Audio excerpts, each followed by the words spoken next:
Denim revive থেকে এসেছি।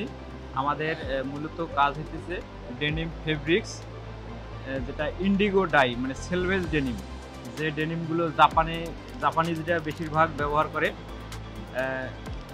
যেটা পুরোটাই হাতের প্রসেসিং এবং ডাই থেকে শুরু করে আমাদের যে ফেব্রিক্সটা তৈরি হইতেছে পুরো প্রসেসটাই হইতেছে আমাদের হাতে তৈরি। এখানে কোনো মেশিনের ইয়ে নেই, কিন্তু যে মেশিনটা আমাদের আছে সেই মেশিনটাও হাতে। এবং আমাদের সুতা ওটা থেকে শুরু করে ডাই মানে ইন্ডিগো ডাই, যেটা হাতেই করানো হয় ডাইটা, এবং ডাইয়ের মধ্যে কোনো ইয়ে নাই, কেমিক্যাল নাই, পুরোটাই ইন্ডিগো ডাই। আচ্ছা, এর পাশাপাশি মূলত আমরা ডেনিম রিভাইভ থেকে রিসাইকেল করে জুতো বানাচ্ছি, যেটা ইকো ফ্রেন্ডলি এবং সাস্টেনেবল প্রসেসের মাধ্যমে আমরা একটা ওয়েস্টেজ ডেনিম থেকে ফুটওয়্যার, হোম ডেকোরেটেড যে অ্যাক্সেসরিজগুলো আছে সেগুলো মূলত ম্যানুফ্যাকচার করে থাকি।